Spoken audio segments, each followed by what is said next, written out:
আসসালামু আলাইকুম। আজ ৮ই মার্চ আন্তর্জাতিক নারী দিবস।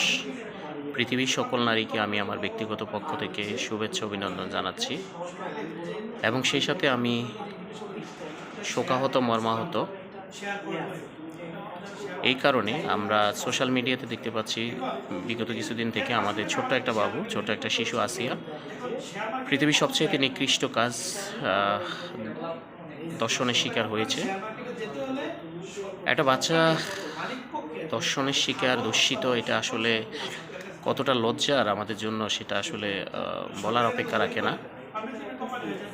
তো আমার উদাত্ত আহ্বান থাকবে সকলের প্রতি যে আমরা এমন একটা সমাজ, এমন একটা দেশ গড়ে তুলতে চাই সকলের সচেতনতা বৃদ্ধির মাধ্যমে, যেখানে আমাদের বাচ্চা, আমাদের মা, আমাদের বোনেরা কখনোই দর্শনের শিকার, কখনোই ইপটিজিংয়ের শিকার, কখনোই দূষিত হবে না। আমরা যদি আমাদের সকলের অবস্থান থেকে, স্ব অবস্থান থেকে আমরা যদি প্রতিজ্ঞাবদ্ধ হই, আমরা যদি সচেতনতা বৃদ্ধি করি, আমরা যারা যুব সমাজ আছি, আমরা যারা সচেতন মানুষ আছি, আমরা যদি আমাদের অবস্থান থেকে, স্ব অবস্থান থেকে আমরা আমাদের সচেতনতা বৃদ্ধির মাধ্যমে আমরা কাজ করি, আমি বিশ্বাস করি ইনশাআল্লাহ বাংলাদেশে এই নিকৃষ্ট, এই যে ঘৃণিত কাজ থেকে আমাদের বাচ্চারা, আমাদের মারা, বোনেরা সেফ থাকবে।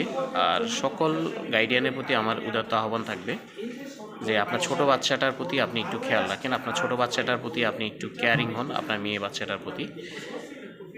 আমরা প্রত্যেকের অবস্থান থেকে যদি সচেতন হই, ইনশাআল্লাহ আমি বিশ্বাস করি এই নিকৃষ্ট কাজ বাংলাদেশের প্রেক্ষাপটে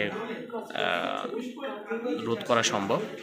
আর যারা এই কাজের সাথে সম্পৃক্ত, আমি প্রত্যাশা করি তাদের এমন একটা শাস্তি হওয়া উচিত, দৃষ্টান্তমূলক শাস্তি হওয়া উচিত, যেই শাস্তি দেখে আশেপাশে যারা এই ধরনের মন মানসিকতা লালন করে তারা যেন স্বপ্নের মধ্যে কল্পনা করতে না পারে এই ধরনের ঘৃণিত কাজ করার জন্য। এজন্য আমরা এমন একটা শাস্তি প্রত্যাশা করি, আমি সর্বোচ্চ দর্শনের শাস্তি, মৃত্যুদণ্ড প্রত্যাশা করি, যেন দ্বিতীয়বার কেউ এই ধরনের কাজ করার জন্য উৎসাহিত না হয়।